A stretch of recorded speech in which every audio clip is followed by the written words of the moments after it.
അത് കേട്ടിട്ടാനന്ദം കൊള്ളുമെന്നും തൻ ഇഷ്ടപ്പെടാനുകളും തടികളും കൊണ്ട് നിർമ്മിതമായ ആ കുറച്ച് സംഘാടത്തിൽ നിന്ന് പ്രവാചകൻ തന്റെ സ്വഭാവങ്ങൾക്ക് ക്ലാസ് എടുക്കുകയായിരുന്നു. ഓരോ ദിവസവും ഓരോ വിഷയത്തെ കുറിച്ച് സംസാരിക്കുന്ന ദൂതൻ അന്ന് സംസാരിച്ചു കണ്ടിരുന്നത് വിവാഹത്തെ കുറിച്ചാണ്. വിവാഹത്തെ കുറിച്ച് പറഞ്ഞു തുടങ്ങിയ ദൂതൻ വിവാഹം ചെയ്യുന്നതോടെ ഒരു വിശ്വാസിയുടെ വിശ്വാസത്തിന്റെ അർദ്ധഭാഗം പൂർത്തിയായി എന്ന് പറഞ്ഞു. ആ സമയം സഭയിൽ നിന്നൊരു തേങ്ങൽ ദൂതൻ ശ്രവിക്കുന്നു. ആരാണെന്നോരത്തിടുന്നു. സാധന മറുപടി കേട്ട് തിരുനബി അരികിലെ കനച്ചിടുന്നു. പൊട്ടി പാത് പറഞ്ഞു നബിയുടെ ഉള്ളമതാകെ അലിഞ്ഞു. കാരണമുടനടി നബി ആരാഞ്ഞു. സഭയിൽ നിന്നൊരു തേങ്ങൽ ദൂതൻ ശ്രവിക്കുന്നു. ആരാണെന്നോരത്തിടുന്നു.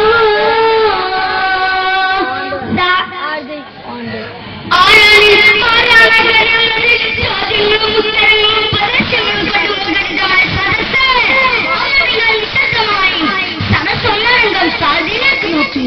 പ്രവാചകൻ സാദിനെ അരികിലേക്ക് വിളിച്ചു. വാസാദ് കാര്യങ്ങളെല്ലാം അന്വേഷിച്ചു. കേട്ടോ നബിയെ, വിവാഹത്തിൻ മാർഗങ്ങൾ ഒട്ടും സഹിക്കുവാൻ കഴിയില്ല. ഒട്ടും സഹിക്കുവാൻ കഴിയില്ല. സ്വത്തും കുടുംബവും ധനമരും എനിക്കില്ല. ഒട്ടും സഹിക്കുവാൻ കഴിയില്ല. ഒട്ടും സഹിക്കുവാൻ കഴിയില്ല. ആശാപെരുത്തുണ്ട് കാരണം എനിക്കൊന്നും വെളിയിലെടുത്തുവാൻ കഴിയില്ല.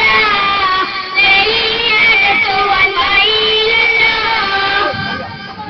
പ്രവാചകരെ, അന്ന് പറഞ്ഞ വിവാഹത്തിന്റെ മാറ്റങ്ങൾ ഓരോന്നോരോന്നായി കേട്ടു. പ്രവാചകരെ, വിവാഹം സ്വപ്നം കണ്ടു കഴിയുന്ന ഒരു ചെറുപ്പക്കാരനാണ് ഞാൻ. പക്ഷേ ഞാൻ മുട്ടാത്ത വാതിൽ കഴിഞ്ഞ പ്രവാചകരെ, ഞാൻ കയറി ഇറങ്ങാത്ത പടു കഴിഞ്ഞ പ്രവാചകരെ. പ്രവാചകൻ സാദിനോട് പറയുകയായി, നിർത്തി സാദ് വിലാപമെല്ലാം നൽകാൻ നിനക്കൊരു സ്നേഹമുള്ള പൂവിതൾ പോലെ വിരിഞ്ഞ പൂവിയെ വഹബിന്റെ പുത്രി കുളിർന്ന ബീവി പണം മുടനെ വരികെ പറയൂ വിവരങ്ങളെല്ലാം തിരികെ പോരുവായി വിധം വരണം കല്യാണക്കാര്യമുറപ്പിക്കണം. നീ ഉടൻ തന്നെ മദീനയിലെ ഏറ്റവും വലിയ ധനാഢ്യരും പ്രമുഖരുമായ ആദ്യ ഔഫിന്റെ വീട്ടിൽ പോകണം. സൗന്ദര്യത്തിന്റെ പ്രതീകമായ അദ്ദേഹത്തിന്റെ ഏകപുത്രയെ നിനക്ക് വിവാഹം ചെയ്തുതരാൻ ഞാൻ പറഞ്ഞിട്ടുണ്ടെന്ന് പറയണം. പോയി മദീനയിലെ ഏറ്റവും വലിയ ധനാഢ്യൻ അകലെ നിന്ന് ഉയർന്നു കാണുന്ന അദ്ദേഹത്തിന്റെ രാജകൊട്ടാരം പോലെയുള്ള ഒരു ബംഗ്ലാവ്. ഈ വംശജനം അങ്ങോട്ട് ചെല്ലണമെന്നോ പ്രതീക്ഷകളൊന്നുമില്ലാതെ സാധുവാബിന്റെ വീട്ടിലേക്ക് നടന്നു. അങ്ങനെ കാര്യങ്ങൾ സാധുവാബിന്റെ മുമ്പിൽ അവതരിപ്പിക്കുകയാണ്. ഇനി വിടലി കാര്യം പറയുന്നത് നിന്നെ ഉടലിൽ തല കാണില്ല. വിവാഹമോ കന്മരി പോലെ സൂക്ഷിക്കുന്നതിന്റെ വേണ്ടി രാജകുമാരന്മാർ മത്സരബുദ്ധിയോടെ ദിവസവും ആ പടി കയറി ഇറങ്ങുന്നു. അപമാനഭാവത്താൽ തലയെങ്കിനിച്ച് സാധു അവിടുന്ന് പടിയിറങ്ങിയെങ്കിലും വഹബിന്റെ വീട്ടിൽ ചില അസ്വസ്ഥതകൾ പൊട്ടിമുളക്കുകയായിരുന്നു. മറ്റൊന്നുമല്ല, ഈ സംഭാഷണങ്ങളെല്ലാം മറങ്ങില്ലെന്ന് കേട്ട വഹബിന്റെ പുന്നാരമകൾ പറയുകയാണ്, പാപ്പ കോണം പീതാവോരെ ഉടനടി നബിയാരെ ചാരത്താ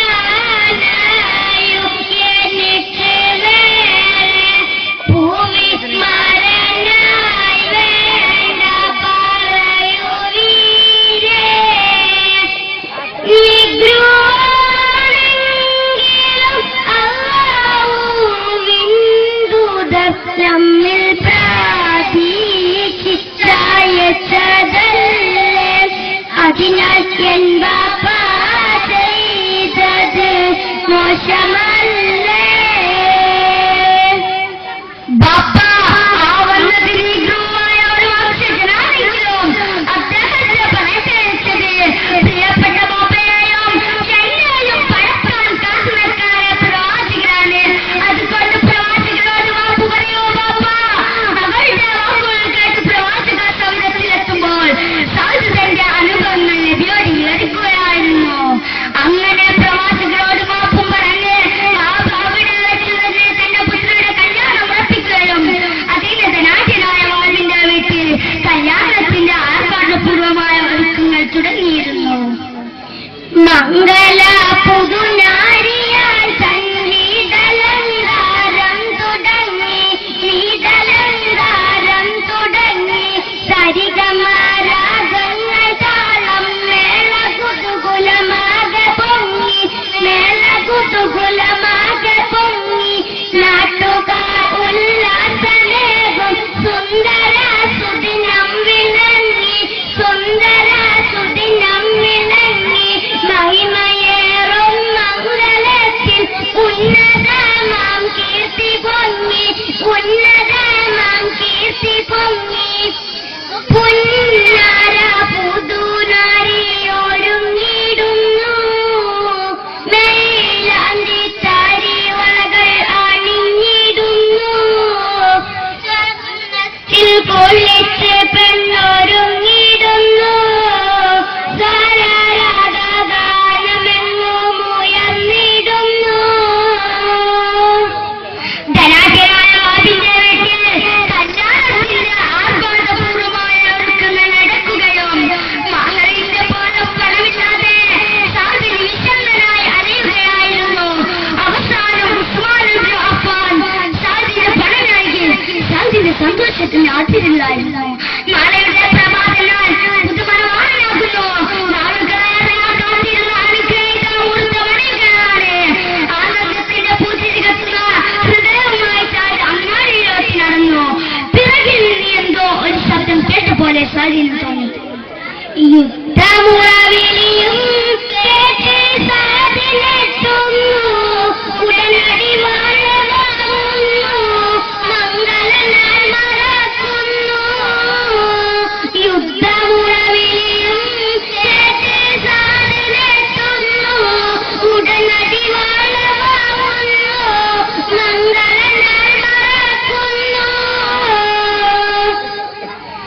അതെ, തന്റെ ജീവിതത്തിലേക്ക് കടന്നു വരുന്ന ജീവിതസഖിക്ക് പുത്തനുപ്പുകൾ വാങ്ങാൻ അങ്ങാടിയിലേക്ക് വന്ന സാദ് യുദ്ധവിളിയാളം കേട്ട് പുത്തൻ പടവാളും മുഖമൂടിയുമായി യുദ്ധക്കളത്തിലേക്ക് കുതിക്കുകയായിരുന്നു.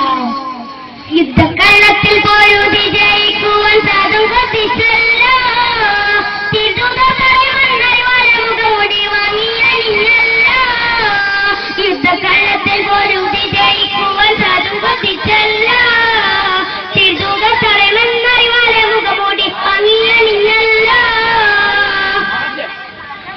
അതെ, യുദ്ധക്കൊടും പേരിക്കതികളിൽ കാത്തിരുന്നതുപോലെ പരസ്പരം ശാന്തമായി അവിടെ വെട്ടും കുത്തിനേറ്റ് മരണം പുൽകിയ സ്വഹാബാക്കളെ കണ്ട് നബിയുടെ കണ്ണിൽ നിന്ന് കണ്ണീര് ധാരധാരയായി ഒഴുകി.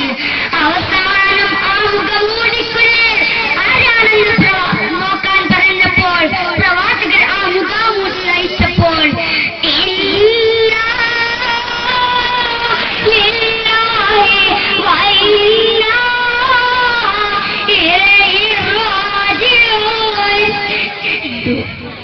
ദുഃഖമാലെ തിരുദൂതർ വിങ്ങിയേ, കേദമാലെ സ്വഹാബാക്കൾ തേങ്ങിയേ, സാധന മണവാളൻ നീങ്ങിയേ, സങ്കടക്കായത്തിലൊന്നായി മുങ്ങിയേ, മണവാളനാവും ദിനവും കൊതിച്ച് കാലങ്ങളേറെ കാത്തിരുന്നു, ദീനിന് വേണ്ടി സകലം ചോദിച്ച് ആ പുണ്യജീവൻ പോയതല്ലോ.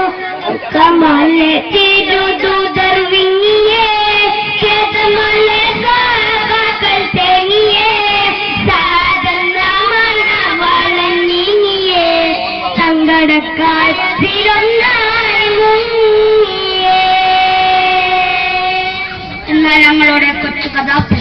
ഇവിടുന്ന് പൂർണ്ണമാകുന്നു. വആഖിറു ദഅവാനാ അനിൽ ഹംദുലില്ലാഹി റബ്ബിൽ ആലമീൻ. അസ്സലാമു അലൈക്കും.